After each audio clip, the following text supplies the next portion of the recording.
Oi pessoal, tudo bem? Eu sou o Iago, sou produtor de café e sou fundador da Fluence.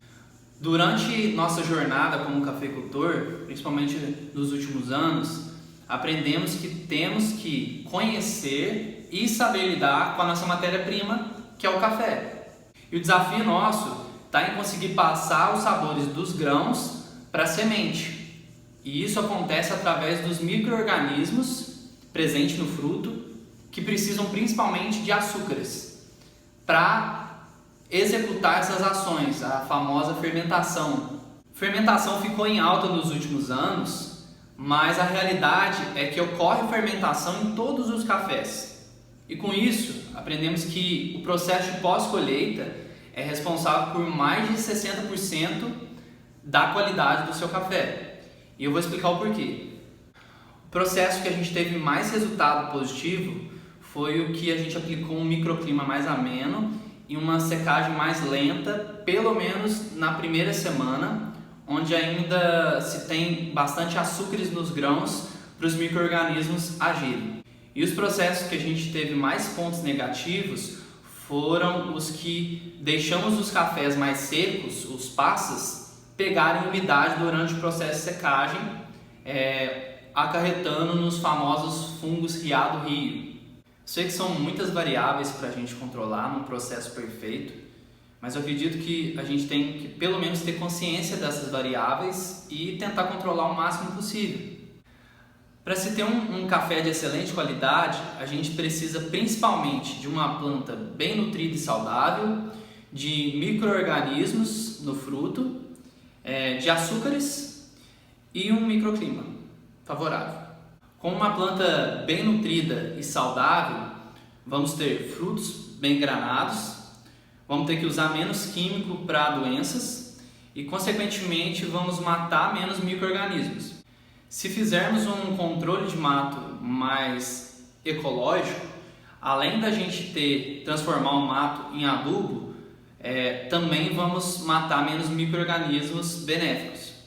E com essa nutrição bem feita e com os micro-organismos presentes no fruto, nós vamos ter um grão mais saudável e nós vamos ter os ingredientes propícios para fazer um pós-colheita bem feito, onde a gente cria um microclima propício para os micro-organismos agirem consumindo os açúcares de forma mais lenta, consequentemente tendo um resultado positivo no sensorial do café.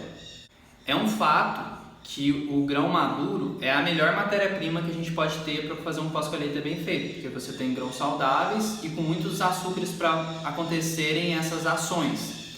Mas a gente sabe que não é nada tão simples assim e que a gente não vai ter só café maduro.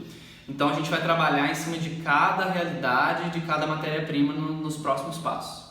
Para a gente trabalhar cafés exóticos, nós vamos ter que controlar o máximo possível de variáveis, né? Consequentemente, você vai correr mais riscos. Então vale muito da estratégia de cada produtor. Mas eu acredito também que é um fato que quanto mais café de qualidade, melhor preço você vai ter e mais você vai conseguir aumentar a sua média na produção geral. Então vamos lá. Quando tivermos os cafés boinha ou os cafés passas, ou seja, que os micro-organismos já consumiram praticamente todo o açúcar que tinha no grão e ele já secou no pé, não tem muito o que fazer no pós-colheita. A gente tem que finalizar a seca e tomar muito cuidado para não pegar a umidade novamente, que pode acarretar, como a gente já disse, os famosos fungos riado-rio.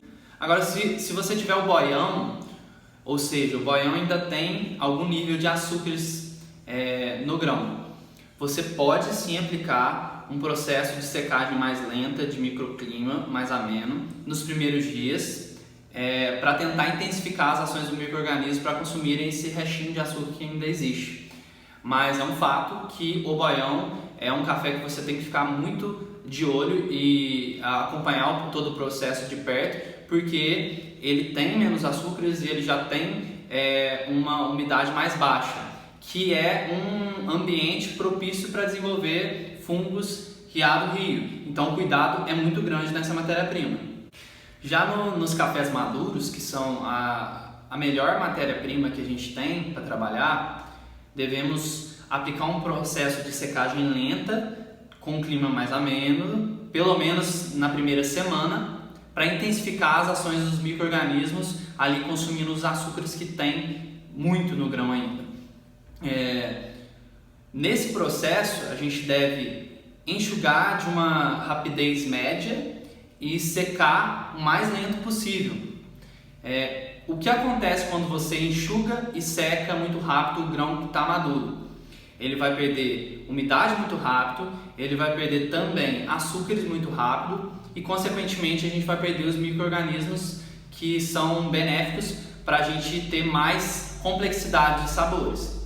Então, vai muito da estratégia de cada produtor.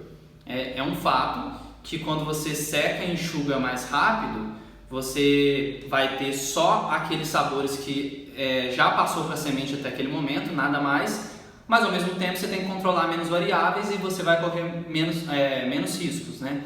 Então vai muito da estratégia de cada produtor. Com relação aos cafés verde cana, esse assunto é bem polêmico, né? Mas estamos vindo de resultados muito positivos com essa matéria-prima. Essa matéria-prima tem sim muito menos açúcares, mas os tipos de açúcares são muitos, né? E existe algum nível de açúcares nesse grão, mesmo que muito pequeno. Se a gente aplicar esse processo de secagem lenta nos primeiros dias, pelo menos, de clima mais ameno, a gente sim consegue intensificar as ações dos micro-organismos. Só que é um fato que nem todos os grãos vão desenvolver essa complexidade e os micro-organismos vão conseguir agir dessa maneira intensificada para ter esse sensorial e desenvolvimento do grão.